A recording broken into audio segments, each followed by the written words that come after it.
consistency reigns over this match. I know there are a lot of people out there that assume just because it was Urza that she was going to win over Laxus, when we know throughout the story that she is very aware that Laxus is more powerful than her. Which reminds me, I'm gonna do a video at some point just fully going over her win-loss record and really just having something set up and ready for any of these people who think that Urza somehow has some complete flawless like win-loss record. Like it's crazy. Some people like try and push that off, but anyway, as it were, the fight left off. Urza had used these two enchanted swords that had Natsu's fire and Kurei's ice on them to combat Laxus's new mode, his red lightning dragon mode, using this mercury fulminate blood lightning. Now is this berserker dragon slayer essentially. And you got to see these two characters really just go all out. And it's been really a long time since we saw either of them just complete like 100-0 flex, just put everything they had into a fight. That really just straight, no crazy workarounds, some like broken character. It was just a all around like brawl. I mean, obviously Urza uses swords, but you know what I mean. It was just a straight clash. That's why I always really like fights with Dragon Slayers, just because you just get to the straight choreography and action. It's not as much of a, oh, well, what weird power does this guy have that I have to try and figure out? And it's fun to see, like, when characters, have to deal with, a more hacked character and they have to, work their head around it. But it is always nice just to get a straight, pound for pound battle. Just a straight, big action, like, choreography fest of, well, I guess, and I would like to say just, swapping of punches, but obviously Urza sword, it's gonna be really weird to sound swap punch for fist, but that's pretty much what it was. Now, Laxus was, dropping some of his bigger moves.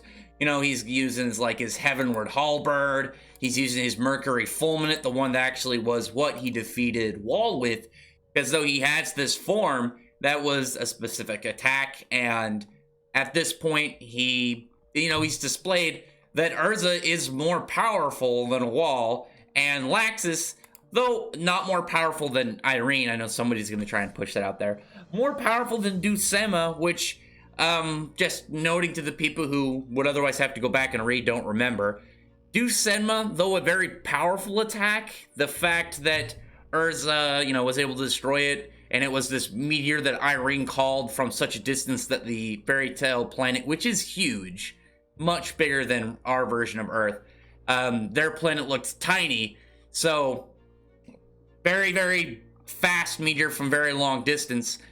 It still was something that didn't really make Irene seem like she lost really any magic. There are no sweat marks, there are no signs of exhaustion, nothing that made it look like this was a stretch for this. Just looked like she's just like, pulling a spell down. Because dragons, their ranged attacks are never really seemingly stronger than their melee attack. It's just if I need to be ranged. It's not like, a breath. Breath seems to be the only thing that's kind of the exception, their breath and their melee attacks. I mean, because really, her brute force, broke Urza's sword and broke multiple bones in her body, but her meteor was not. I mean, it's very consistent with just the physical strength output Dragon's had. Anyway, they're swapping attacks, and it just comes down to them really pushing each other inch by inch, and throughout the end of it, Urza falls first. She knocks down, passes out, and she's happy about it because she not only you could tell that she was enjoying, having a fight with Laxus, but when she went on the 100 Years quest, she was worried who's going to defend the guild, because when Laxus asked her about why she was smiling, she's like, yeah, I was a little bit, I was a little bit worried about it. Urza has that very doting older sister-like status, similar to Mira Jane, and, her leaving the guild would obviously get her worried. But now she's like, I had nothing really to worry about because, you were at the guild. I can see why Natsu admires you so much. But even though you're serving the, the White Witch now, the level of strength that you have is reassuring. And, she she's hoping she can win next time. And Laxus at the same time says he's out of magic, but here's the thing, because I see people like doing that. It's like, oh, well, Laxus, he fell too, he was out of magic, he couldn't fight any longer. Yes, that is true. There's two things you really got to look at. One, Laxus was still standing. Urza was so exhausted to the point that she just passed out. Laxus was still standing, and then he just, he sat down, he said, all right, that's it. And then he laid down comfortably and rested.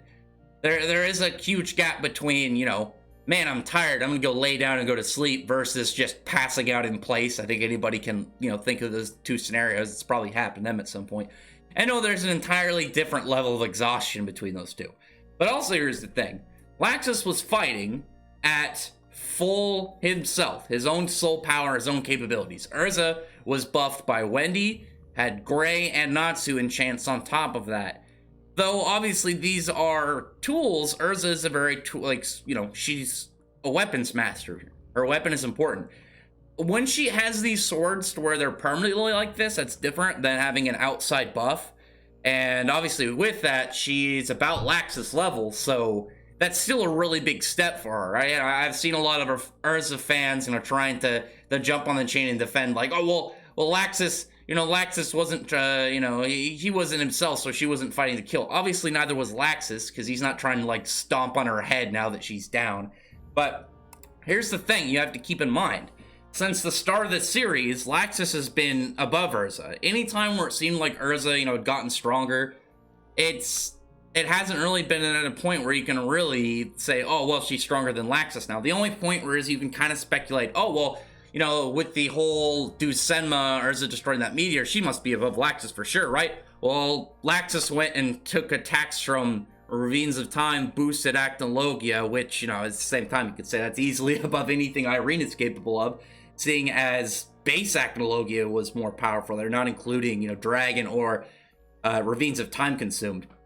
Regardless of which, really, when you have that gap, and look at it now, even if you subtract the buffs that Wendy, Natsu, and Gray gave her, Urza is definitely within the vicinity of Laxus now, and that all it would take is getting these weapons beforehand, and Urza's just one step away from him. So, I know there's probably going to be some Urza fans, trying to come to her aid, but just keep in mind, her being one step away from Laxus is really good for her. That's a huge, a huge improvement for her. Especially, just go look at, Fighting Festival the first time, or, anytime, look at the Alvarez arc. I mean, Urza really didn't have, a straight 1v1 against any of the Spriggan. Urza only beat Agio because of outside distractions. He hard countered the hell out of her in, how their magics work. Nineheart as well was, just out. He was just in numbers and hacks just overwhelming her. And Irene was all around just superior to her in every way. Laxus, he was more powerful than Agil. Honestly, it was obvious that if him and Agil got in a fight, Laxus would overcome him. And then look at with Wall, the second Laxus actually wasn't being crippled by his by his disease that he got from his fight with Tempesta, that he was able to turn the fight around. Obviously, that didn't happen until a little bit after Wall had boosted up himself, put on his assault mode. But it's not like Laxus was unable to fight at all at that point. The Wall got some hits in, but they were still contending with each other.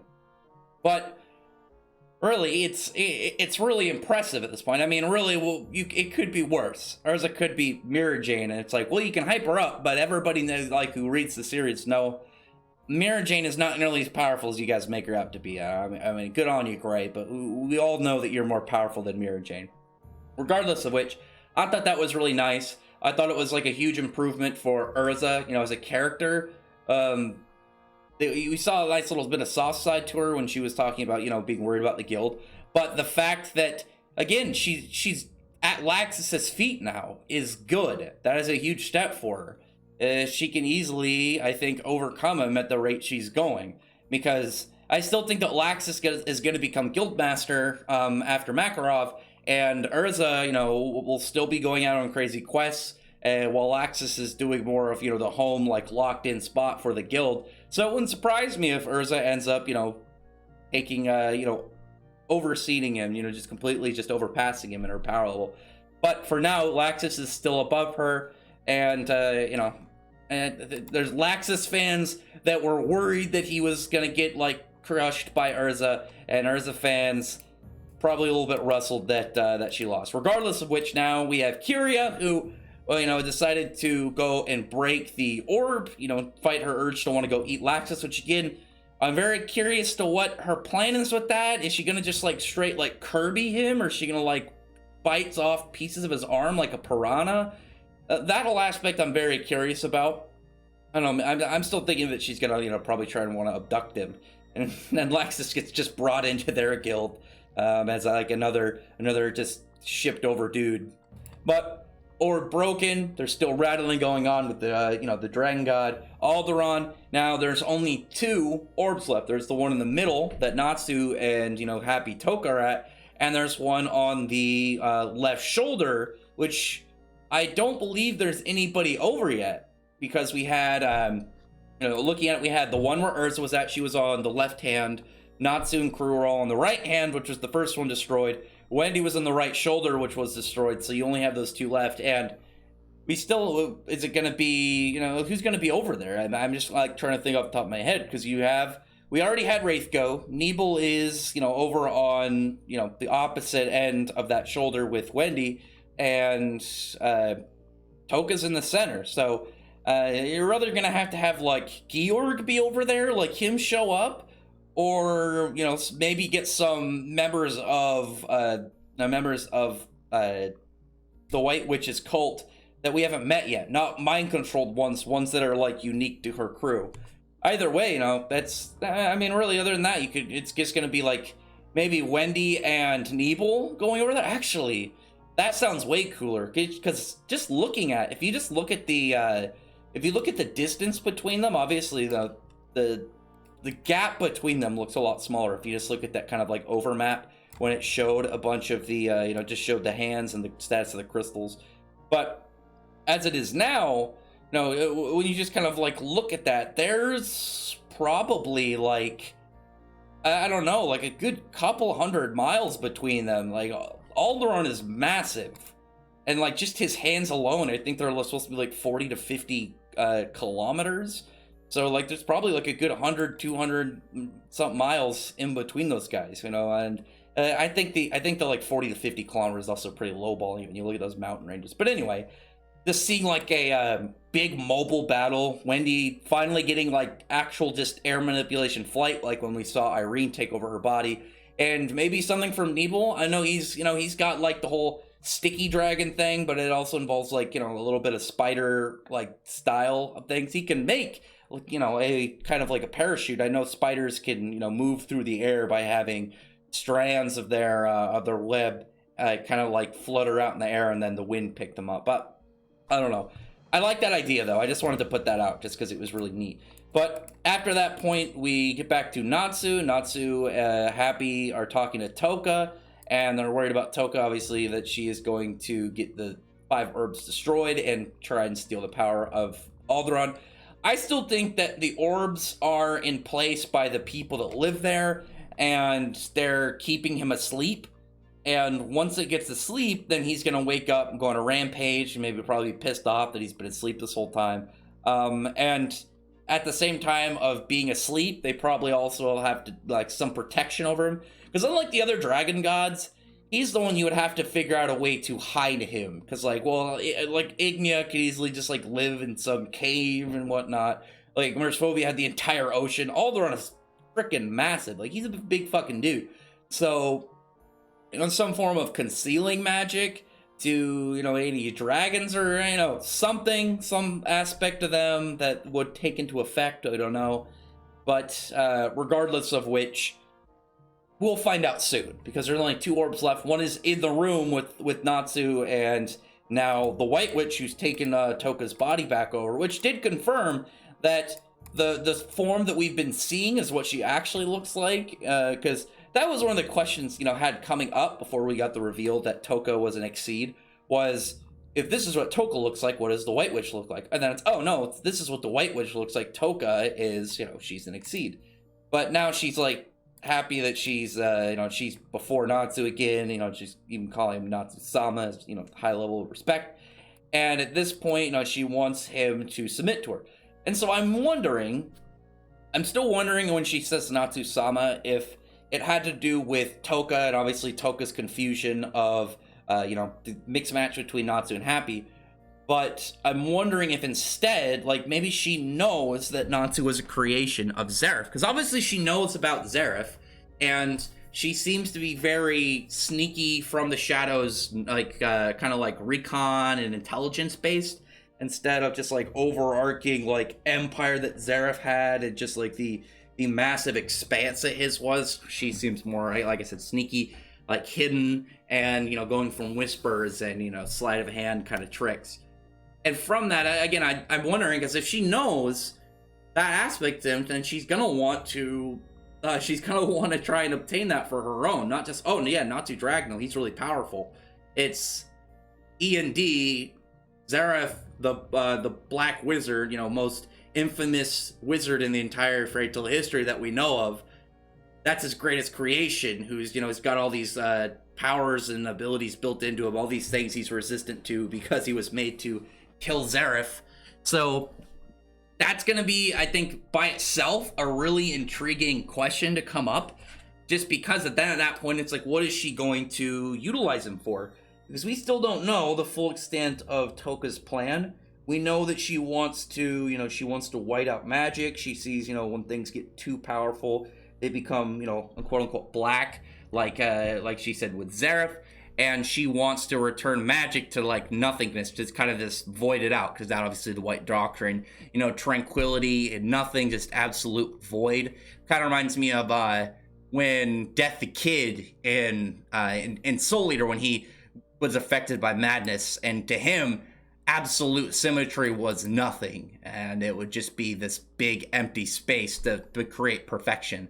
So, other than that, I thought this was a really solid chapter. It was very respectful to both Urza fans, because obviously Urza's a very popular character. She's been one of the most popular characters in the series since, she debuted. And Laxus, who not only is also very popular, but he was, he's established it more powerful than her. So, how are you really gonna have one of them win and one of them lose without, rustling at some point in the fan base? I think this was a really good middle point.